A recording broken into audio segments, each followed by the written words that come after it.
The habit of persistence is the habit of victory. Hey there, how's it going, you guys? Thanks for joining me for another episode of Bitcoin and Coffee. I'll be your host, Eugene Forrest. So what do we got going on tonight with these crazy cryptocurrency markets? What? Bitcoin's up. We're up like 5%. Nice. Loving that one. 10,800. It's just, where are we going from here? Are we going to break through 11,000? Are we going to be seeing 13,000 before we know it? Is it going to take all the way to September in order for these things to happen? Are we going to slide back down? Are we going to head to $9,000?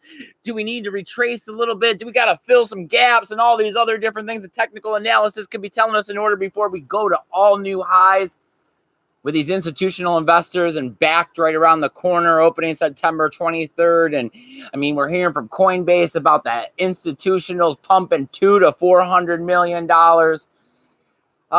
Good times ahead when it comes to Bitcoin. My co-host Samantha is here tonight. Good evening, everyone. Are you ready for these good times ahead with Bitcoin? I'm ready. You're ready? I'm ready. I'm ready.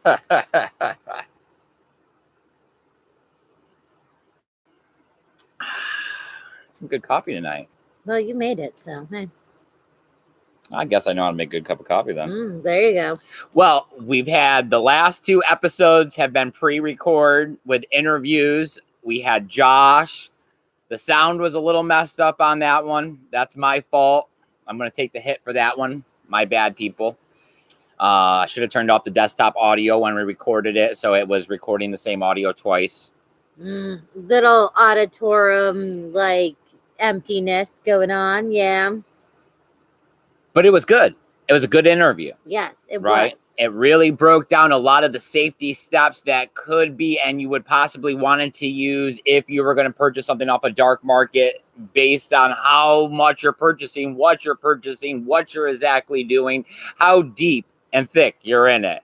Knowledge is good. I mean, so it was good. I mean, yes, all of it. Yeah, I mean, it's better to know how to do it and not need to do it than to need to do it and not know how. Right? Well, I mean, ask anyone who doesn't know where their oil is on a car. I mean, yeah. Just saying. Then you guys got to go over and follow Josh. Good friend of mine, right? We love Josh. We do love Josh. He's supporting that eternity, doing a really good job. His YouTube channel is up and coming. He's orcharding out there. I mean, so many things. Besides that, we did another interview last night. Fundy AU. Oh my God, and kangaroos. Kangaroos. We love the Fundy too. Oh, we love hearing about Australia. We love trying to figure out the time zone difference so that we can make an interview work, because 8 o'clock my time is 10 in the morning the next day for him. Our summer is their winter. I mean, we love it all. The accents, the kangaroos, the fireplaces. But he had a good chat with us about Litecoin. Yeah. What he thinks is going on there. A little bit of talk about Bitcoin. A little bit of talk about Hong Kong protesting. Yeah. A little bit of talk about kangaroos. Hey, you don't own them. They just, are there apparently in Australia. Right. Well, I've been out here blabbering on, trying to see if I can kill some time. Letting everybody pile up in the chat, as you guys like to do. Let us know what's going on. Let us know what you're thinking. Give us a shout out. Say hello to Samantha. Hit that thumbs up button and share us out on social media so all your friends can get in the chat, right? Let's have a good time. Let's talk about Bitcoin. Let's spread some awareness. Let's get this kicked off. Who do we got here with us, Samantha? Well, we have 3 viewers and 3 likes. So right on, man. All right. We have Paul Rouleau. He says, good evening, my friends. Rouleau. Yes. Hi, Paul. Thank you for getting out here, buddy. I appreciate it. It means a lot. I'm glad you're not napping tonight, because is there anybody else? Josh says the Fundy AU is cool. Good light coin talk. And Paul Rouleau says, great shows this weekend. Thanks to all involved.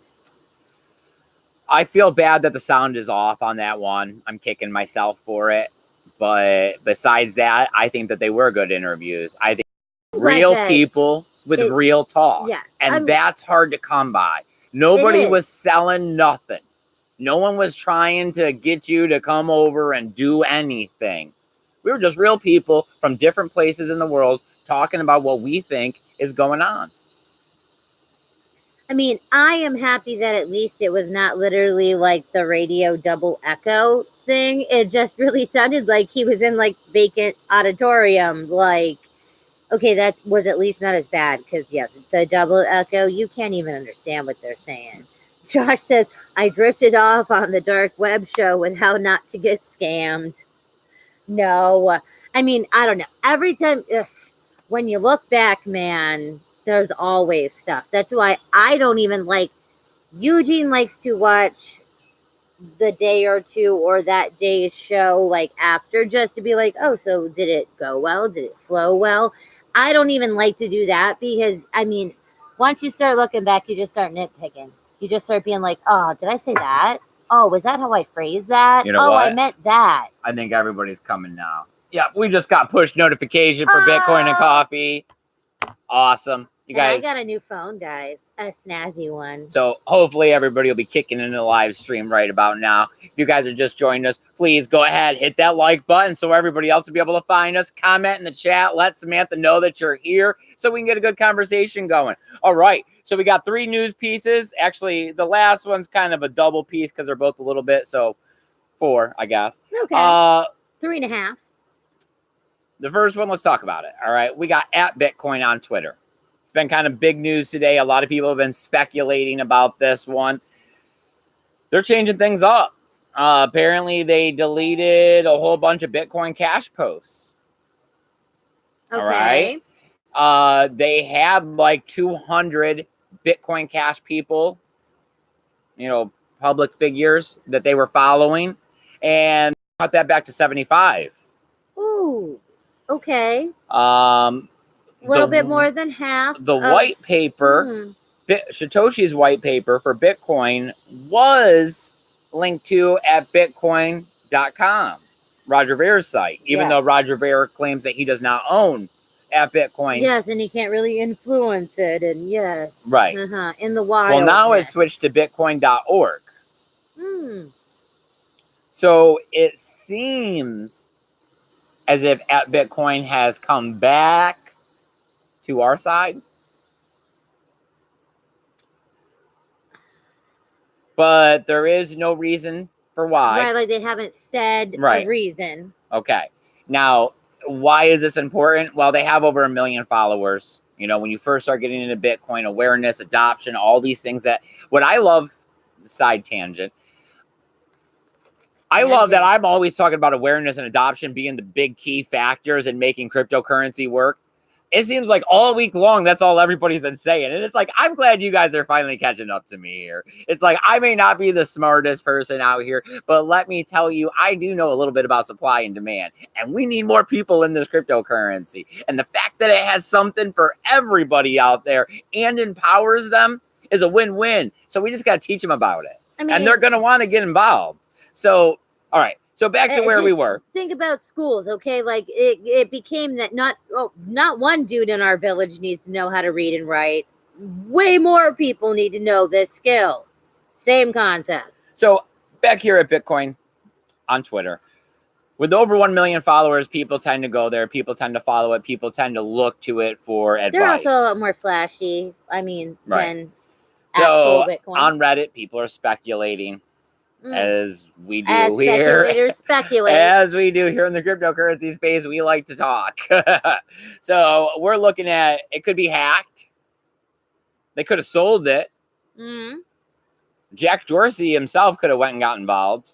Oh, Twitterized it? Like just took it back. I'm like, no. I like Bitcoin too much to let you keep causing all of this conflict with misrepresenting at Bitcoin on Twitter as your Bitcoin Cash knockoff with your big blocks. Because at this point in time, it is no longer a debate. The Bitcoin that we use is Bitcoin, or that I use is Bitcoin. No, that we as in the people we are talking to. Right. So when we have Bitcoin Cash, this is not Bitcoin. That is why it is BCH. That is why it is Cash. See, I kind of have I think at some point in the very beginning, that Roger wasn't a douche. Yes. I really do think that he had, and I think that that's the problem, is it's literally, okay, like all of the normal, Christianity religions, yeah, he's like the weird one, the 7-day, like Latter-day Satanist, or the what, it's like, You're going to make somebody upset out there. I know. But no, it's just that, like, the fundamentals are there, and I really do think that he believes in the fundamentals. It just, they kind of got warped somewhere along the way. And that's, it's like you don't want to hate him, but he makes you want to hate him. So, what do they say? The path to hell is paved with good intentions. I mean, yeah.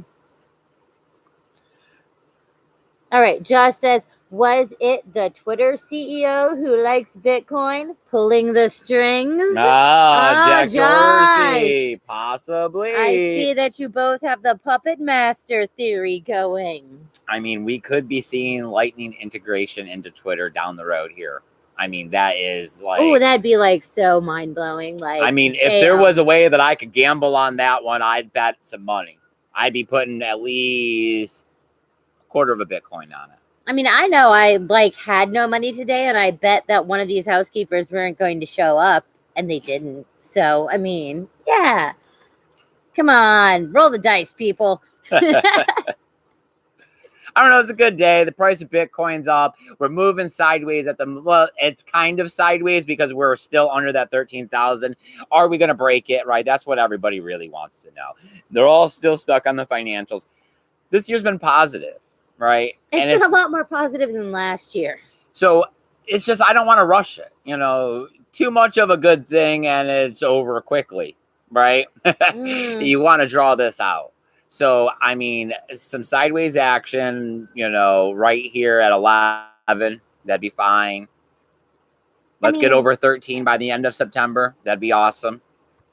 I know. I don't know. Like, looking back on the gigantic spike, I guess we were just too new. We were newbies, and it should have felt a lot more surreal than it did. Like, it was like we were waking up and having $2,000 and $3,000 gains in and out. I mean, we sleep 6 to 8 hours. We're not like all dayers. So really, like, and I don't think I want to have that happen again.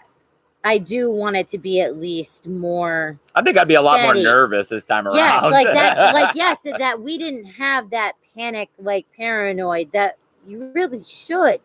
Something shouldn't be that crazy in that short amount of time. It's too good to be true. All right. So do we got something in the chat, or should we move into the next story? Keep going. All right. Well, the next one is one of those topics that they like to use it against cryptocurrency, right? And at the same time, it's one of the reasons we fight for cryptocurrency. We have Hamas, which is a Palestinian group. They've been labeled terrorists by us here in America, pretty much. Right. Oh, so they're all of the other bad. Yeah. Okay. Mm-hmm. So we're looking at, they're locked out of banks. They can't get a bank account, right? They can't. Well, yes, right. Because they don't want to fund terrorism. Right. Well, they have a website. They've embraced Bitcoin. They're taking donations. When you go to the website, they're at least smart enough to have this website generating a brand new donational address for you every time it comes, so that they can't track this very well. That's at least a little something. It is. Now, people are upset, right? People are going to get upset. People are going to start pointing the finger, say Bitcoin and cryptocurrency funds terrorism. We need to shut this down. We need to investigate it. We need microscopes. We need to know everything that anybody has. Unfortunately, they're not going to get that. So what are they going to do? Right. Oh, no one. What are they going to do when they don't get what they want? What are they going to do when more criminals start to embrace this? Because ultimately, the reason that we love cryptocurrencies in the revolution is that it provides us freedoms that we don't have in the US dollar. And that's why these terrorists are trying to utilize it. Just like we're talking about in the dark web episodes, Yes. these dark markets are utilizing the cryptocurrency to facilitate sales where PayPal would shut you down. I mean, it's very simple. Freedom is complex. The problem with freedom is that you get is a double-edged good and sword. bad people. They get to, everyone has the right and the freedom to do what they want. Mhm. That is the fundamental problem. And that is why regulation starts happening to enforce and impose on our freedoms, because there are bad apples. There are people who are going to do bad things because that is in their nature. They don't feel bad about it. There is not a problem. Mhm. So you got to take it the way it is. Either we have regulation and we have less freedom, or you have freedom and guess what? You have to deal with the bad people. However it needs to happen, you have to deal with the bad people. It's that catch-22, Samantha. There is no such thing as winning. It is the double edge, because yes. There is no winning. Because if we give everybody freedoms and the ability to do whatever they wish, then the people that don't like us are also going to come over here and do bad stuff to us. Yes, you don't think the people that are for the terrorists don't think that we're the bad people? I mean, it's all the same. It's all the same. You someone's don't get a revolutionary choice. is someone else's Yes. terrorist. You don't think the government probably thinks that we are bad people? Well, we are. Hello. Actually, this is how it goes. Right now, we are revolutionaries. We fight for Bitcoin. We talk about it all the time out here. I have been out here for over 2 years straight talking about Bitcoin, trying to spread awareness, trying to spread education. I am a terrorist to the banks. The fact that we're saying revolution The is fact not that I a say good that thing anymore. the only thing you have to do to partake in this revolution is to trade your fiat cash for Bitcoin. And you're fighting.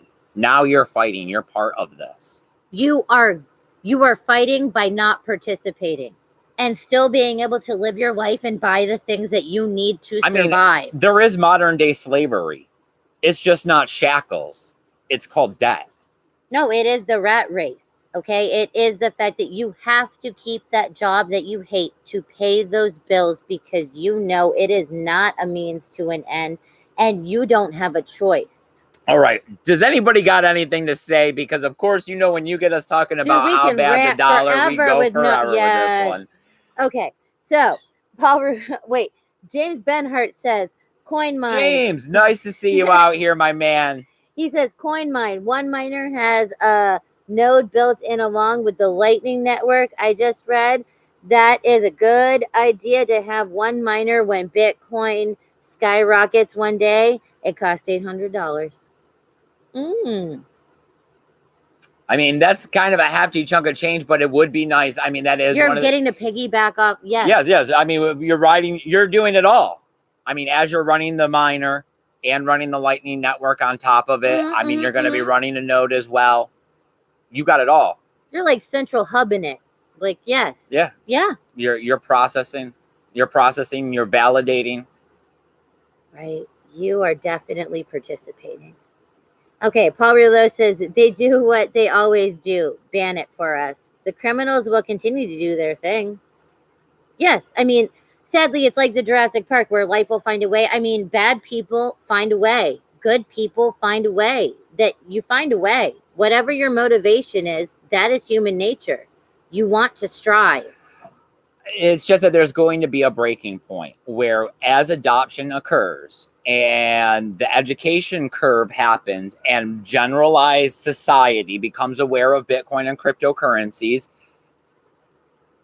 the criminals are going to become aware of it as well. And the government usually preemptively puts protocols in place to be able to control the criminals. Well, there's no controlling Bitcoin and cryptocurrency. We've already put in decentralization to prevent them from doing this. So instantly, the tides then give criminals a slight advantage, because as soon as adoption happens, criminals now have money that's on equal footing with fiat cash. And this is something this is why they're leery. This is why we don't see ETFs. This is why we see regulation. This is why we see siphoning. Because taking so long. Once it does happen, there's no bringing it back. Yes, you can't undo. I mean, See, everybody likes to refer to that cryptocurrency and Bitcoin is like the Wild West. And I get that it's supposed to be that it is outlaw and unruly. When I think of the Wild West, I actually think of that as the beginning of regulations. That's when there is the sheriffs or the marshals or the whatever in each town that is arresting and hanging and doing things to all the bad people. That's when the most wanted signs go up and the reward signs that were sketch artists, like the Texas Rangers. The beginning of regulation was the Wild West. Right. And expansion turned into lawlessness, which then turned into regulation. Yes, and that I think it is a good correlation to the time period. I just view it in a different way. Like it is that the unlawly and the outlaws that they are going to get wrong in, and that is kind of a problem. We don't really want regulation. It is, because the way that the best way to finish this is that these people that thought that it was the Wild West and they're running around robbing banks and robbing towns, well, eventually the law did come in and eventually they did get shot or put in jail or hung. Yep. So the same thing's going to happen to these scammers and these people that are right. The SEC is coming in. The SEC is taking them to court. You know, they're going to jail. They're trying to exit scam. They're getting indicted from other countries and extradited over to the country that they did their thing in. So what's up with the lighting? Did it fix it a little bit? Do I look any better or do I look horrible still? There's a little bit of a shadow because you're kind of bright white, like the camera shadow. See? I think you can see my hand. Oh, yeah, you can. What's up? Okay. Okay. So Josh says, freedom. Let's not ban the internet. I mean, we've already lost some control over the internet when we lost net neutrality. So from there, it's just going to be a slow progression until we can develop Internet 2.0. Which I mean, quite honestly, now that I know more about the dark web, I really think will probably sadly be happening somewhere on a sublayer. Because how else do you get to continue to have your freedom? You make it harder for the people that their job is to regulate your freedom. All right. So anything else, or should I got two short topics. All right. So Josh says, good outweighs the bad when it comes to rights of privacy and censorship resistance. I mean, I do think there's more good people than bad people. I think more good human nature than bad human nature. I just think that the problem is that something really bad has to happen before people wake up to a situation.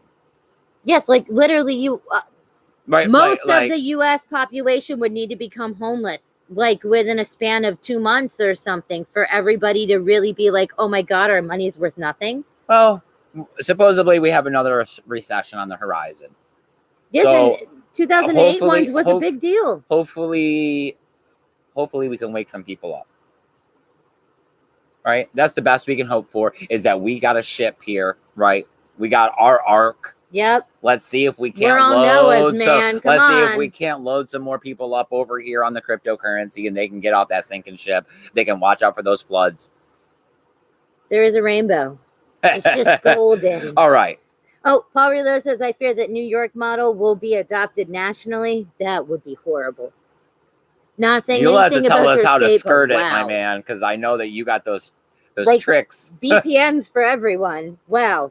Okay, Orbit's here. He says, hey, guys, so good to see you again. Awesome. Hi, Orbit. Thanks for coming out. He says, I think government representatives are the criminals and that they will make crypto work for them. We will get cryptos back for the people. Yes. I mean, that is the worst case scenario, is that somehow how we're saying all of these fundamental and institutional and all of investments and this and how much is that, and there's these money bags and whales everywhere, that it is government. That would suck the most. I don't know. I think right now the next thing that we could be looking at on the horizon is a death to a lot of these shit coins, as people put them, and possibly the birth of the FANG Corporation coins. Yes, like Libras. As we have Binance. This is the next one. It's real quick. Asian invasion. Binance, Venus. It's going to be a Libra competitor, pegged to the fiat of your country.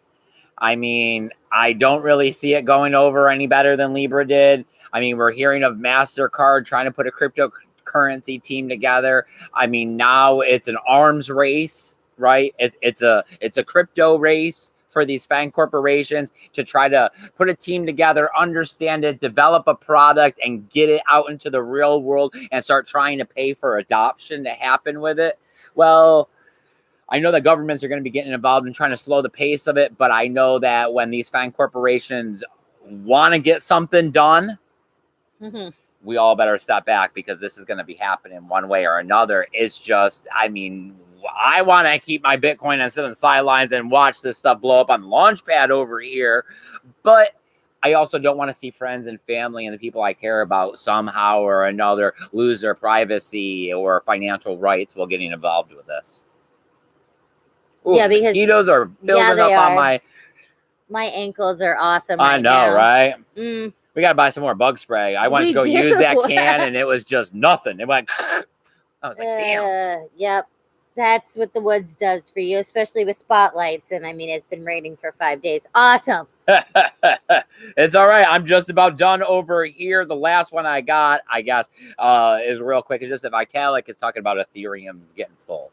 We've heard this one already, as he had talked about wanting to use Bitcoin Cash as a substitute to be able to hold on to some of the blocks. Are they going to be moving a proof of stake? Is Ethereum dying?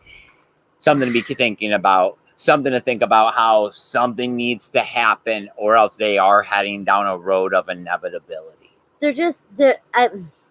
I think, yet again, just like earlier with Roger, I mean, I think they really do have a good, fundamental. I think they do have a real idea. The problem is that they're super stalling out. Yeah. Super dead meat stalling out. And I mean, technology, it's hard to have generational ideal after generational ideal.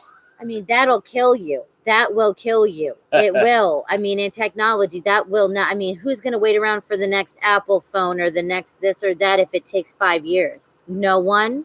Because guess what?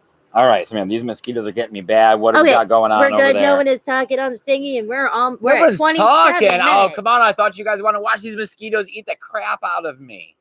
Yeah. There you go, Eugene. I will never cut it short. I would stand here and get bit up by these mosquitoes to answer your cryptocurrency questions, because I dedicate myself to this stuff. Because I care. Bears. I mean, you know what? I mean, hey, Bitcoin, that's my friend, right? I don't need real friends, right? I'm self-reliant. Me and Bitcoin will make it happen. But I want to get you guys in on this. I want to introduce you to my friend Bitcoin. He can make your lives better as well, right? It's really not that hard. I do have this dream of the future being a better place. And me and my friend Bitcoin, we're going to start a revolution, right? We're going to make it happen, and we want you to get involved too. Plenty of ways to get involved. There's plenty of ways to get involved around the channel here too, right? We got links down below. If you got questions, you can shoot us those emails or follow us on some other social media platforms and hit us up with those personal messages, right? There's also a Proton Mail if you want to keep things quiet and talk about some dark web stuff. Yeah. Yeah. We're going to try to be out here tomorrow. Yeah, Samantha? 8 o'clock? Not? Yes. I don't know. We're going to have to do something about this time schedule, though. We're losing more and more daylight. Yep. We're working on it. We're going to have to figure something out. Things will be changing up around here in the next week. I mean, we could probably do it earlier for sure on Wednesday and Friday. I am off both of those days. But I mean, yes. Okay, so Wednesday, as a group, we'll talk about what we're going to do with the future of the channel. We do have donational addresses down below. We haven't been seeing much action there besides our good friends Paul Rouleau, Josh, and Katie, which are our biggest contributors around here. So always a big shout out to you guys, and thank you so very much. We may have to just pull Wakanda off the table. We're going to have to push it back to the Electric Daisy Carnival. I don't know what we're going to be doing. We may just pull all of it off the table. We don't seem to have enough financial support to want to continue expanding. We're just going to have to try to continue to bring you good YouTube content. And more interviews are what I'm thinking. They don't cost anything. That is true. And I mean, it's still spreading. Like, the problem is that we really want to get out to more people. We need to break our circle bigger. It was very eye-opening when Eugene first got on YouTube, because we didn't have anybody that we knew that we could talk about cryptocurrency. So after a month or two of me and him talking, and we've talked for 2 decades now, I mean, it got boring. So then it was, how do we get, and this has made the bubble so much bigger, thanks to Paul and Josh and all, I mean, everyone. There are so many that have been here from the beginning. And I mean, I remember reading the chat from the very beginning. And it is like, oh my God, it is awesome. I am, and Peter Murphy, and I mean, yes, who's now just Murphy. I mean, 21 million, who's just, I mean, Daniel. I mean, there is so many that we have met and that we talk to so often because I know they're biting the crap out of me. All right, you guys, we love you guys. It's absolutely amazing. We're going to do something about getting out here and continue to try to do our best for you. We're not going anywhere. Bitcoin and Coffee is around for the long haul. You're going to be showing us to your kids and your grandkids. So we'll see you in the next episode. Remember to keep that BTC safe, you guys. Later. Bye, guys.